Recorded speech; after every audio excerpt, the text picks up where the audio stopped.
Não preciso do céu, nem de inferno pra temer. Sou apenas um ser tentando entender, e o pensamento me faz viver.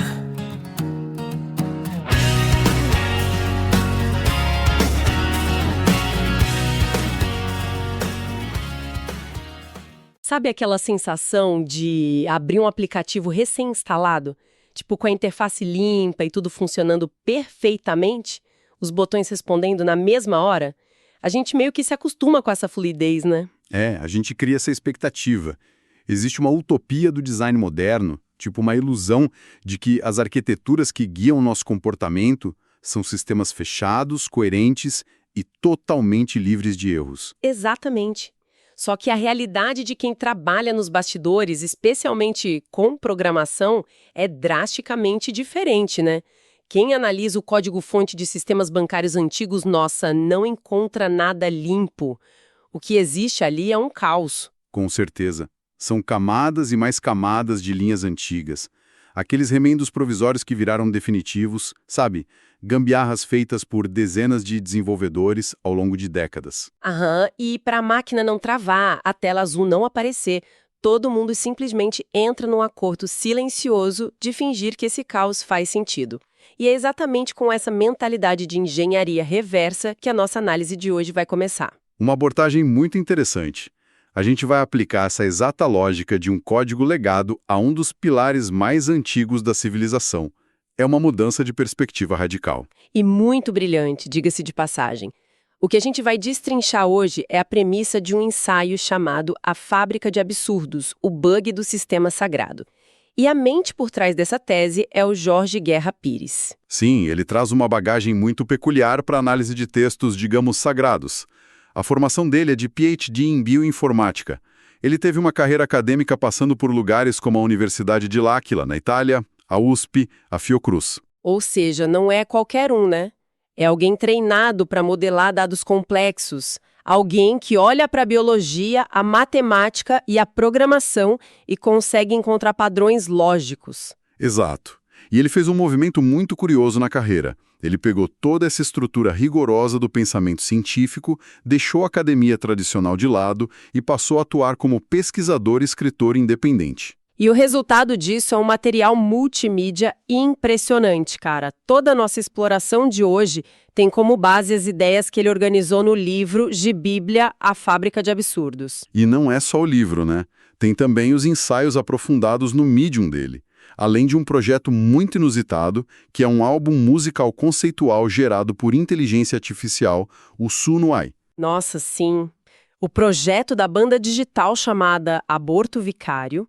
E a missão de toda essa obra é propor que a gente olhe para a teologia não com aquelas lentes intocáveis da fé, mas com a frieza de um auditor de sistemas. É tipo examinar o texto bíblico argumentando que ele é um software legado.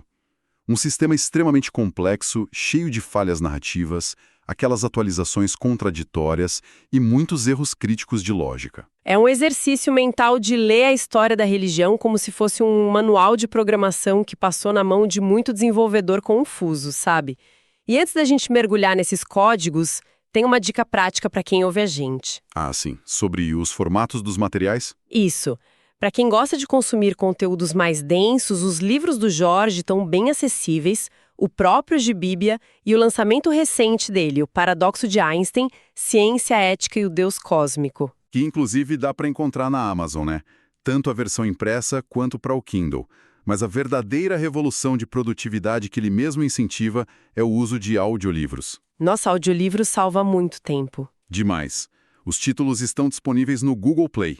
Para quem tem o dia tomado por tarefas, dá para ouvir uma análise dessas enquanto faz uma caminhada ou lava a louça. Muda completamente a quantidade de informação que a gente consegue absorver num mês. Com certeza, otimizar o tempo é tudo hoje em dia. Mas vamos entrar no servidor dessa história, então.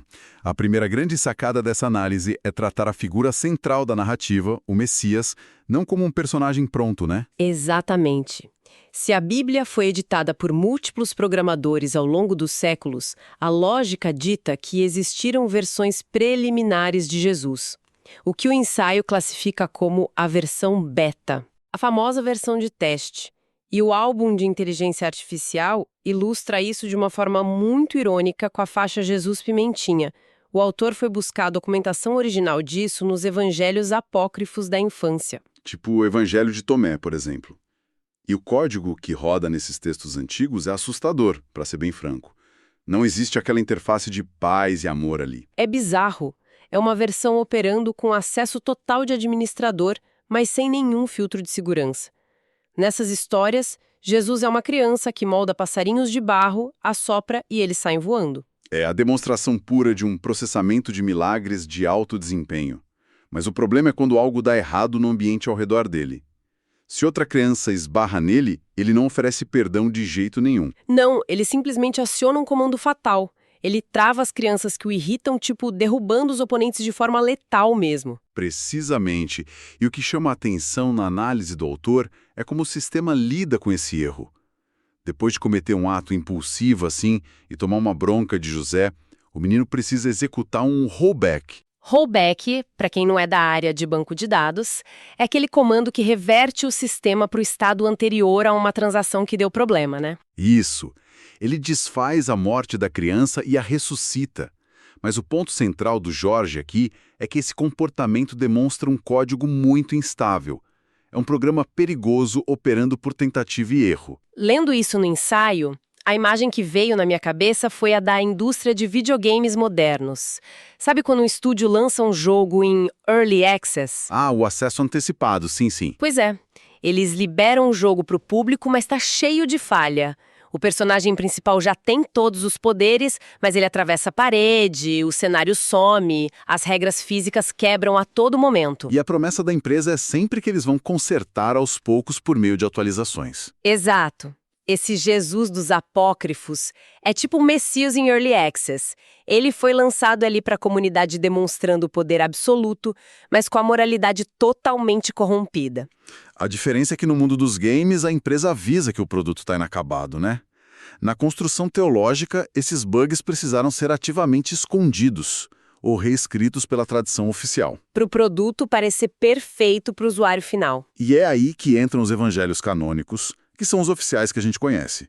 O ensaio argumenta que eles funcionam como um grande patch de atualização. Um patch lançado pelos programadores posteriores para encobrir a versão beta e instalar a interface pacifista.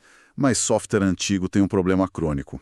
O código legado sempre dá um jeito de vazar na nova versão. Nossa, sempre vaza. E o material mapeia exatamente onde esse modo furacão da versão beta acaba sobrepondo a interface do Jesus adulto, que é o que o álbum chama de Jesus.exe. Um erro clássico de execução. O autor levanta o evento da expulsão dos vendilhões do templo, onde Jesus usa um chicote. Ou aquele episódio muito peculiar dele amaldiçoando uma figueira até secar. Sim, só porque a árvore não tinha frutos. E o próprio texto admite que não era a estação de dar frutos. É uma punição completamente lógica para um elemento do cenário que estava só seguindo a programação natural. O olhar teológico tradicional tenta transformar isso em uma grande metáfora sobre fé e tal. Mas a lente de TI que o Jorge propõe é mais pragmática. Ele diz que isso é falha de código. É o temperamento impulsivo da versão beta, né? O tal do Jesus Pimentinha rompendo a barreira do patch adulto. O sistema perde a coerência ali por alguns instantes e acaba executando o código antigo. Isso estabelece que o próprio avatar do sistema carrega bugs estruturais. O que nos leva ao próximo passo lógico dessa análise toda. Se o personagem principal tem falhas de compilação, como é que fica o ambiente inicial? O famoso Jardim do Éden, onde a humanidade foi inserida logo de cara. Exatamente. Se a gente aplicar os princípios modernos de UX design, ou seja, de design de experiência do usuário, ao Éden, o arquiteto do sistema seria imediatamente demitido. Com certeza. O ensaio explora essa ironia nas faixas Paradoxo de Éden e os QIs de Porta. Vamos avaliar a interface do paraíso? O arquiteto projeta um ambiente supostamente perfeito, mas olha o que ele faz. Ele instala o botão de autodestruição do sistema inteiro bem no centro do mapa, a árvore do conhecimento. O que já é uma decisão bem duvidosa de design. Mas a interface fica ainda mais hostil porque do lado desse botão, o desenvolvedor coloca um agente externo persuasivo, a serpente falante. E aqui entra o raciocínio implacável do Jorge. Na área de UX, a gente trabalha com o conceito de prevenção de erros. Uma interface boa impede que o usuário cometa falhas catastróficas. Sim, o design te direciona para o caminho seguro. Exato. Se o arquiteto possui o atributo da onisciência, ele já sabia o resultado do teste de usabilidade antes de ligar a máquina. Então, colocar a árvore e a serpente ali não configura um erro de usuário de Adão e Eva. Foi uma armadilha deliberada. Foi desenhado para falhar, né? A conclusão que o material traz é bem perturbadora. O tal do livre-arbítrio não foi um brinde na criação, mas sim uma cláusula contratual. Uma cláusula projetada para transferir a culpa da falha do sistema direto para o usuário final. É a mesma lógica de criar um aplicativo de banco, onde o botão de transferir todo o dinheiro para golpistas fica piscando no meio da tela, e depois a empresa colocar a culpa no cliente por ter clicado ali. É uma analogia perfeita. E além dessa falha arquitetônica, o ensaio aponta para um outro conceito muito interessante. O que o autor chama de biologia em demissão. Esse termo é genial. O que acontece com as regras do mundo físico para que esse software narrativo consiga rodar na nossa realidade, né? A física e a biologia precisam ser constantemente desativadas. Sim, o sistema força a suspensão das leis naturais. O texto destaca exemplos gritantes disso. Adão não foi gerado em um útero, então logicamente não deveria ter um umbigo. Tem também a mulher de Ló sofrendo uma transmutação instantânea. Toda a composição dela baseada em carbono sendo transformada em sal de uma hora para outra. Sem falar na concepção virginal, que é a falha biológica mais famosa apontada na tese. A forma como o álbum do aborto vicário aborda isso é muito crítica na faixa Foi a Pomba. Que fala sobre a ausência do material genético de um pai humano, e a música insere o som de um brinquedinho de borracha no meio, tipo um piu-piu. Isso não é só uma piada solta, tem uma função na análise. O som infantil simboliza a estratégia de ofuscação do sistema. Quando a lógica entra em pane fatal, o sistema emite um ruído lúdico para distrair o usuário. É fascinante notar como os próprios desenvolvedores do texto tentam consertar isso e acabam gerando mais erros. Tipo os evangelhos de Mateus e Lucas tentando provar que Jesus cumpre a profecia pela linhagem de Davi. Eles listam genealogias inteiras que levam diretamente até José, mas ao mesmo tempo afirmam categoricamente que José não é o pai biológico. É um paradoxo lógico intransponível. E o piu-piu na música é justamente o som do administrador exigindo que a gente não questione esse bug. Mas pensando criticamente, se um software precisa que você desligue os drivers toda vez que abre o programa... É porque tem incompatibilidade grave aí. Sim, talvez esse programa nunca tenha sido desenhado para rodar nessa máquina. É tipo tentar rodar um simulador de voo de última geração num computador dos anos 90. A máquina esquenta, sofre e quebra tudo. O que o Jorge sugere é que a teologia foi forçada para dentro da realidade física. O hardware da natureza rejeita o software da mitologia. E se a gente avançar para os comandos de execução, a coisa fica mais sombria. Como esse administrador lida com as permissões de vida e morte dos usuários, né? A gente precisa falar dos comandos de sacrifício no Antigo Testamento, os momentos em que o arquiteto exige a exclusão definitiva de alguns programas. E a genialidade da análise está no contraste entre duas histórias específicas. A primeira está na faixa Voz no Morro, que fala de Abraão e Isaac. O peso sonoro inspirado em System of a Down reflete esse caos psicológico. O caos de um usuário recebendo um comando terrível do sistema central. Deus ordena que Abraão sacrifique o próprio filho com base numa premissa de controle de inventário. Tipo, eu gerei o recurso, eu posso deletar. É um teste bem sádico de privilégios de administrador. Abraão aceita, sobe o morro, levanta a faca. E o que acontece na linguagem do software? O sistema aciona um evento de interrupção. Isso, um anjo aparece no último milissegundo e executa aquele rollback que a gente comentou. A ação letal é desfeita, o menino é salvo. E o usuário Abraão passa no teste de submissão. O sistema cria o terror, mas desfaz a tragédia. Só que o autor mostra que essa não é a regra universal, porque logo em seguida, o ensaio joga a gente na história de Jefté, representada na faixa Filhas de Arquiteto ou Voto no Literal. E a ambiência sonora muda drasticamente, com um tom mais asfixiante inspirado na Legião Urbana. A história é brutal. Jefté faz um acordo condicional com o sistema. Se eu tiver a vitória militar, a primeira coisa que sair da minha casa para me saudar vai ser oferecida em holocausto. Ele vence, volta para casa e quem corre para abraçar ele? A própria filha única. E é aí que a discrepância do software fica escancarada de acordo com o texto. Diferente do caso de Isaac. Não tem anjo, não tem mensagem de erro, não tem rollback. Nenhuma intervenção do suporte técnico divino. O comando de executar o voto é processado até o fim. A filha, que não tinha nada a ver com a transação, é sacrificada e o administrador recebe o pagamento em silêncio. Trazendo isso para a modernidade, como o autor propõe, a atitude de Jefté é a de um assassino, e o administrador é um cúmplice letal.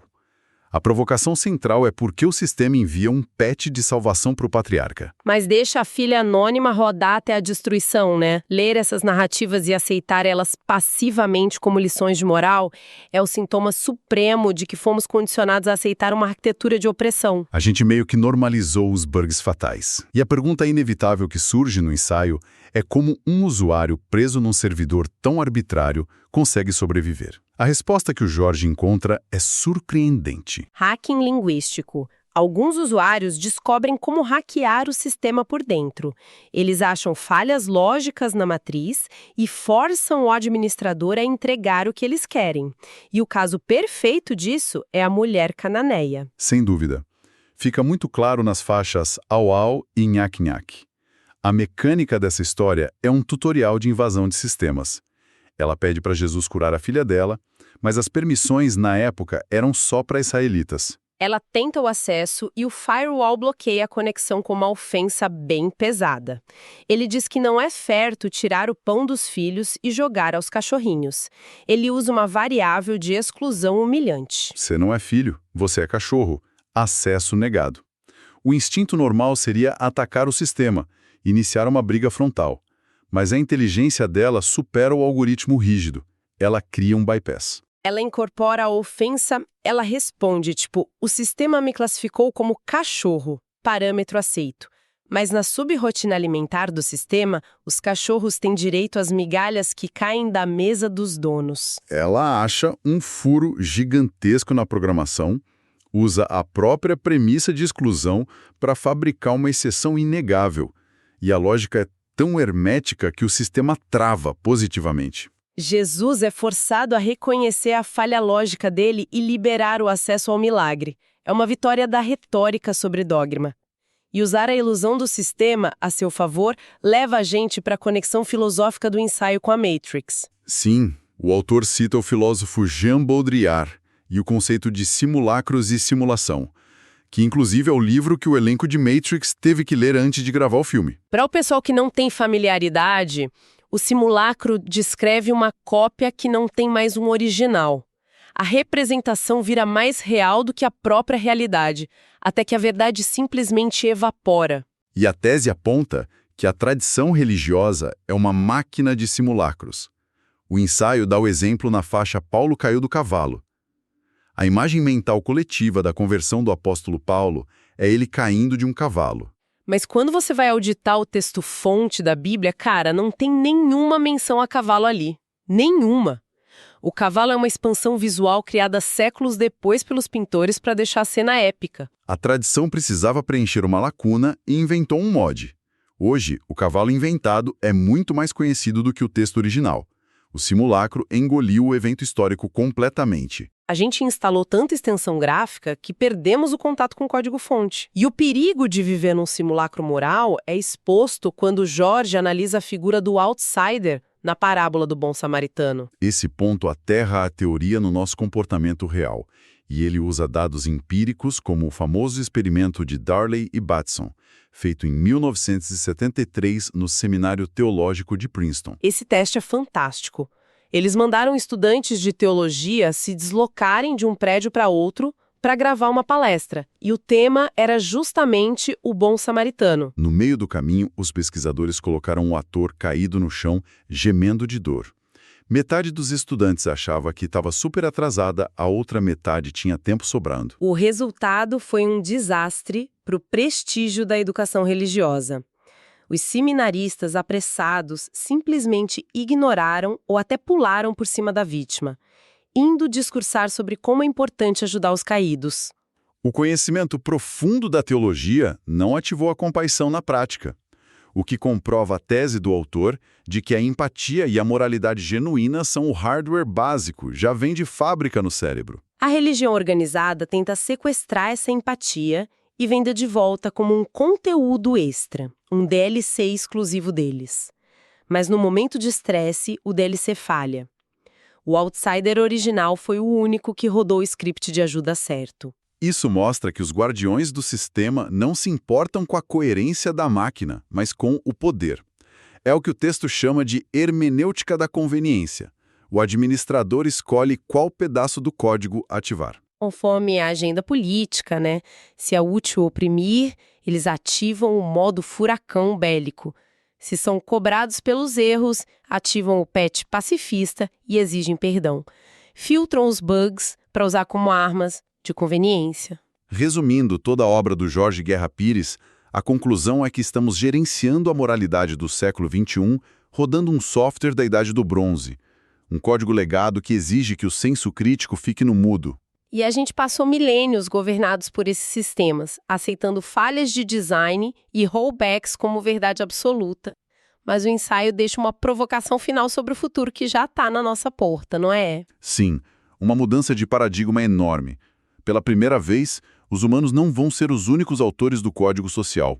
O que acontece quando a inteligência artificial começar a auditar nosso comportamento com métricas lógicas puras? Nossa, sem tolerância para as nossas contradições. Exato. Se um novo arquiteto digital avaliar a humanidade, será que ele vai nos ver como as crianças apócrifas viam um jovem Messias? Será que vamos ser lidos como um bug crônico que precisa de um comando de exclusão para otimizar o planeta? É um cenário de inversão completa. A gente passa a história caçando falhas no código divino para descobrir que somos a linha defeituosa no código das máquinas. E a única saída seria hackear a lógica deles, igual a mulher cananeia fez. Torcer para aprendermos essa arte a tempo, para provarmos que, mesmo caóticos, merecemos continuar rodando no servidor. Bom, é para ficar com essa ideia na cabeça o resto do dia. Pessoal que ouve a gente, fica aqui essa reflexão profunda.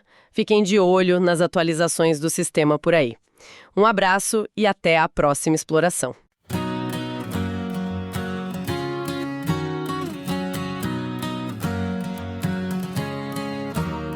Não preciso do céu, nem de inferno pra temer. Sou apenas um ser tentando entender e o pensamento me faz viver.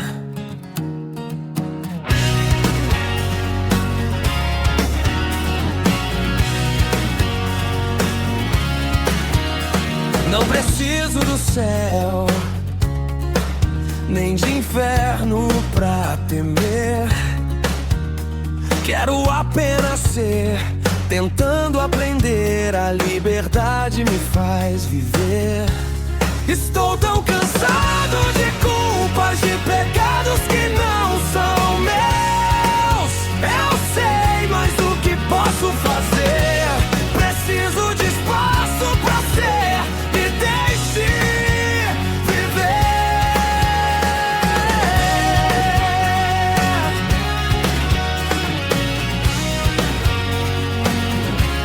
Estou tão cansado de crimes em nome da fé, de pecados que são meus, mas que não são pecados. Eu sei mais o que posso fazer. Preciso de espaço pra ser, me deixe aprender. O céu é só uma promessa, eu tenho pressa, vamos nessa. Caminhar com os pés no chão, buscar minha razão, e o pensamento me faz viver. O céu é só uma promessa para quem tem pressa. O inferno é só ameaça para quem ameaça. Eu tenho pressa.